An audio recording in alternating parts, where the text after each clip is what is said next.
Classic Club, Lionel Esparza, France Musique. On va laisser doucettement s'asseoir l'invité de dernière partie d'émission, Martin Kaltenecker, qui a choisi la musique qui suit pas pour rien. Classic Club, Lionel Esparza, France Musique. On va laisser doucettement s'asseoir l'invité de dernière partie d'émission, Martin Kaltenecker, qui a choisi la musique qui suit pas pour rien.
C'était la voix de Jean-Paul Sartre qu'on entendait ici, et le piano derrière, joué par Nicolas Hodges, une composition de Peter Ablinger, assez étrange, Voices and Piano. Bonsoir Martin Kaltenecker. Bonsoir. C'est vous qui avez choisi cet extrait, racontez-moi ce que c'est un peu cette pièce, enfin ce cycle de pièces qu'on a là.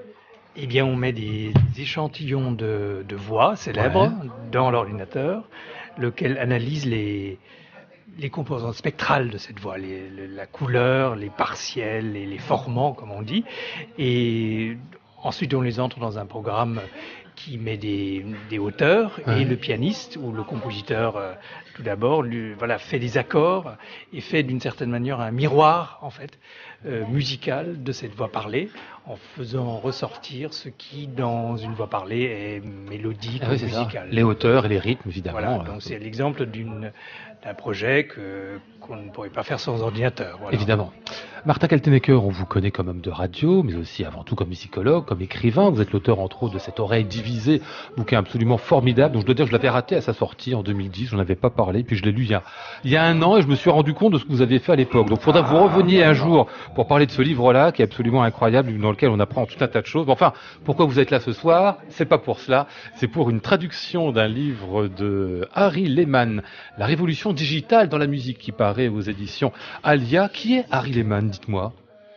Un philosophe de la musique, comme on dit, voilà, qui a fait des études de philosophie, aussi d'ailleurs de physique. Enfin, c'est un homme précis. Il a un doctorat de physique à l'université de Saint-Pétersbourg, mais après, il était très proche d'un groupe de compositeurs allemands qui, finalement, avec une certaine polémique, veulent un tout petit peu bouleverser le monde de la musique contemporaine, en insistant sur le fait que finalement l'ordinateur a changé beaucoup de choses.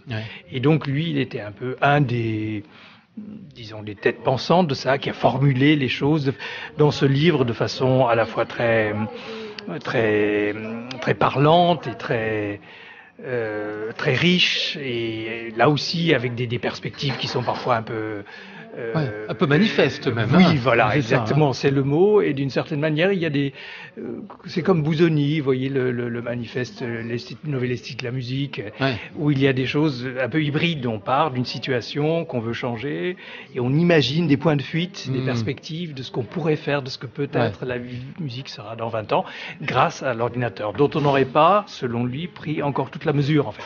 Donc c'est une synthèse, mais un peu polémique. Mais ce qui n'est pas faux quand même, parce que c'est vrai que tout ce qu'on considère comme la musique contemporaine en France en particulier, classique, le mot n'est pas très juste, mais disons qu'on a l'impression, en effet, c'est ce qu'il défend, que les technologies n'ont pas été intégrées, que tout leur potentiel créatif n'a pas été intégré par la musique contemporaine. Voilà, ça c'est exactement un aspect. L'autre étant un peu ce qu'il appelle celui de l'avant-garde escamotée, c'est-à-dire si vous comparez ce qui se passe dans les beaux-arts, dans les arts plastiques, si vous allez dans une exposition où vous avez des choses absolument bluffantes et bariolées et frappantes par le catapultage des différents matériaux, la vidéo, la sculpture, la peinture, les performances, tout ce monde extrêmement qui peut lasser évidemment, hein. Et à côté de ça, vous avez une musique contemporaine qui finalement prend toujours les habitudes, les habitus, les instruments, les comportements, les lieux d'une musique classique. Voilà. Et donc c'est ce décalage, ou ce frottement, ce déséquilibre qui turlupine à la fois certains penseurs en Allemagne. C'est une grande discussion en Allemagne, c'est la discussion esthétique la plus actuelle, en somme, hein, très menée avec beaucoup de virulence en fait, parce qu'à la fin des fins, on se dit est-ce que le musique figure, mais une autre étant l'échantillon, tout cela se combinant, surtout, à vrai dire, dans des versions où il y a à la fois, comme là, ce qu'on vient d'écouter, un pianiste, mais aussi un travail par ordinateur qui se combine à ça. Et donc voilà, la mue de la musique contemporaine classique, qui va encore vers les orchestres avec des œuvres plus ou moins fades, si vous voulez, qui recyclent l'expressivité du 19e siècle avec un peu plus de dissonance, vers quelque chose qui serait l'équivalent de l'art contemporain, comme on le voit dans les foires, dans les expositions, dans le palais de Tokyo. À la FIAC et bien bientôt. ça serait exactement, ça serait permis. Le moyen de ça serait l'ordinateur. Alors on va écouter un truc, parce qu'il parle de tout un tas de musique, hein, Harry Lehmann, dans son livre, certaines que j'ai découvertes à l'occasion. Eh ben, en voici une par exemple.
Bon alors a priori c'est un choral de Jean-Sébastien Bach, pas très bien chanté, c'est peut-être pas le choral le plus inspiré non plus qu'il ait fait, mais enfin si on l'écoute comme ça, on se dit, on demande aux musiciens, c'est un choral de Jean-Sébastien Bach. Qu'est-ce qu'on vient d'entendre, Martin Kaltenecker?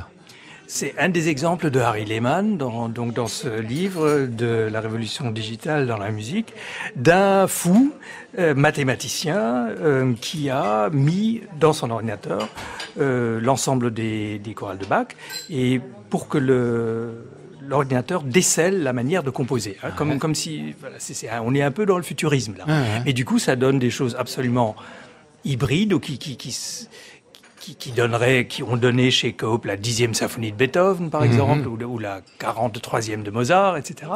On entre dans le système d'un compositeur pour voir si, au fond, on pourrait pas fabriquer des œuvres hypothétiques, voilà, et pour analyser.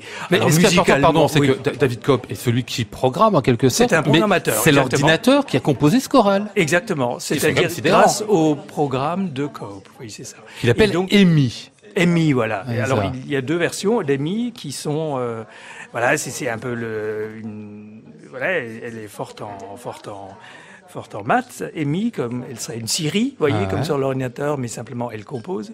Et c'est pour prouver évidemment qu'il y a un algorithme éventuellement qui pourrait être décelé pour chaque compositeur. C'est un jeu de l'esprit, mais voyez que c'est pour montrer que il y a des possibilités, des pistes qui se dessinent, qui sont peut-être certaines des impasses et où ça n'intéresse pas les gens, mais qu'il y a toutes sortes de changements à penser. Le statut du musicien en est un, le rapport, par exemple, tout simplement du compositeur à l'éditeur. Là, c'est plutôt le versant sociologique, un tout petit peu. Puis la question de la notation aussi, parce qu'à travers ça, on perd totalement, finalement, la notation telle qu'elle. On s'en passe, c'est ça. Et du coup, il a, lui, une idée même d'une sorte de démocratisation par l'ordinateur. Un compositeur peut disposer, par exemple, d'une banque de données, des modes de jeu de la musique contemporaine introduits par Sciarrino, Larenman, et peut composer. Donc l'écriture se fait non pas par la plume, mais par la souris, mais qui sélectionne des échantillons. C'est encore tout à fait embryonnaire, mais c'est fascinant de voir qu'il y a là peut-être quelque chose. On est dans James Gibson, voyez, dans le cyborg. On est on imagine avec ce qu'il y a en ce moment, ce qui se passe avec l'ordinateur, des pistes éventuellement, et on fait des paris sur l'avenir. Parfois, ça sera stérile, sans doute, et parfois c'est frappant de voir que les œuvres effectivement les plus dont on se souvient dans la musique contemporaine sont celles qui finalement reposent sur des échantillons, sur des combinaisons de musique et images, et c'est un des chapitres de ce livre très convaincant. Sur les interactions qu'on peut trouver en effet entre une musique et les images qui vont avec. Alors c'est justement ce qu'on va écouter ici, même si on n'aura pas le visuel qui va avec. C'est une pièce d'une certaine Léa Muir qui a écrit ce quatuor à cordes. Ça rejoindra aussi le travail de nos quartettistes. Augmenté, c'est ça, parce qu'en fait, il faut s'imaginer, on a un écran où on a sur l'écran différents écrans incrustés qui montrent différents musiciens, et elle monte tout ça en fait ensemble avec à la base des musiques de Paganini. C'est une sorte de montage qu'on va dire postmoderne pour faire facile, mais puisque c'est le terme qu'utilise Harry Lehman, allons-y.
À partir de la musique de Paganini, de quelques images de musiciens, c'était ce Paganini Quatuor pour Bernard Lang, qui est un peu central comme compositeur dans cette démarche. C'était signé ici Léa Muir, et c'est l'une des musiques qu'on peut découvrir à travers le livre de Harry Lehman, La révolution digitale dans la musique, que vous traduisez, Martin Kaltenecker. On y revient dans un instant, mais Leslie du Quatuor Zaïd, Leslie Boulin-Rollet, vous êtes revenu à la table, parce qu'il se trouve que vous avez fait des musiques un peu comme ça, vous, comment on appelle ça? Vous m'avez dit en Quatuor augmenté, c'est ça? On a créé un quintet augmenté avec l'IRCAM et donc le compositeur Marco Momi qui nous a écrit cette pièce.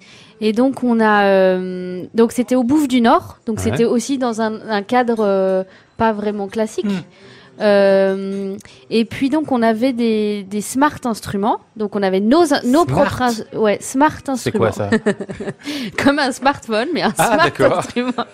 Non, en fait c'était nos instruments, nos propres instruments avec un petit capteur qui était sous l'instrument, qui balançait en fait une autre partition pendant que nous on jouait. Donc en fait on avait 5 partitions écrites pour nous qu'on a jouées. Et puis 5 capteurs, donc sur le piano et sur violoncelle, alto et les 2 violons, et des haut-parleurs qui balançaient une autre partie. Donc pratique, il y avait ça, 10. C'était très impressionnant parce qu'en fait on avait des comme ça qui sortaient de nos propres instruments aussi. Donc c'était vraiment assez incroyable. C'est presque déréalisant un peu. Parce que c'est moi qui fais ça. C'est une pièce qui durait 27 minutes et en fait on était un peu dans une espèce de transe Voilà. J'imagine que ça doit être pas mal ça. Et on sent bien qu'il y a quelque chose, Martin, la manière dont elle nous en parle, Leslie, on sent aussi pour le musicien de très concret dans cette manière de faire de la musique, de dire on va sur des choses très brutes presque, c'est réel. C'est souvent un peu le corps augmenté, c'est une extension du corps. C'est en tout cas l'auditeur qui le reçoit comme ça. On joue des partitions trop vite, par exemple. Takazuki fait ça. L'offrande musicale c'est un cycle comme Bach, mais simplement ce sont des tempos impossibles à réaliser. Et donc l'auditeur ne sait pas est-ce que ça vient du haut-parleur ou est-ce que ça vient du pianiste. Donc on crée des illusions comme ça. Et c'est aussi toute une culture derrière, évidemment, de consommation de la musique qui passe par YouTube, où on entend, où on voit quelque chose, avec un son qui n'est évidemment pas celui artificiel du CD, ni celui quasi naturel du concert, etc. On se rend compte qu'il y a toute une gradation des images sonores dont nous nous nourrissons, le besoin de l'image, et dans l'esprit de Harry Lehmann aussi quelque chose qui, par le biais de l'ordinateur, des échantillons, permet de mettre des bouts, des fragments de réel dans la musique classique qui est fasciné par cette idée de la musique absolue. Alors Franck est un magnifique exemple. Absolument. Mais on ouvre. Ça revoit une critique de ça en fait aussi. C'est un peu ça, voilà. On ouvre ça. On l'a ouvert une première fois, dit-il, dans la musique contemporaine, qui pour lui est la musique moderne, par des techniques de jeu qui amènent du bruit en fait. Et on l'ouvre maintenant pour rattraper, pour être à la hauteur de l'art contemporain, encore une fois, par le biais de l'échantillon, qui fait c'est des échauguettes, c'est des petites fenêtres vers le réel et qui amène une thématique politique, très souvent évidemment, l'idée d'un voyage à travers l'espace dans un lieu qui lui-même est évocateur. Tout ce que par exemple Nicolas Bourriaud explique dans le curateur, dans ce qui se passe dans le monde des arts, par ce biais-là, par la révolution numérique, on le récupérerait, ça revivifie, si vous voulez, la musique contemporaine, qui au fond est un décalque, souvent un peu triste, de ce que de toute façon on a fait avec les mêmes instruments depuis 200 ans, Voilà. En tant que traducteur, vous êtes d'accord avec tout ça, Martin? Vous avez un peu de distance avec en partie. Non, c'est quand même moi qui proposais qu'on le publie, et je suis heureux que les gens d'Alia l'aient accepté. Mais évidemment, il y a des... Comment dire, c'est ça les manifestes, quand Busoni disait que la musique la plus géniale de Beethoven, c'était les moments d'improvisation, de fantaisie, l'introduction de la mère clavière, dernier mouvement. On n'est pas complètement d'accord. Il faut écrire en tiers de ton. Lui-même l'a jamais fait. Vous voyez, mais on lance des pistes, ce sont des utopies. Alors évidemment, pour les amateurs de Verdi, c'est des dystopies. Voilà, ils trouvent c'est horrible. Mais voilà, le monde contemporain est ça. Voilà, c'est tout. La révolution digitale dans la musique, c'est donc signé Harry Lehmann, traduit par Martin Kaltenecker, et ça paraît chez Alia.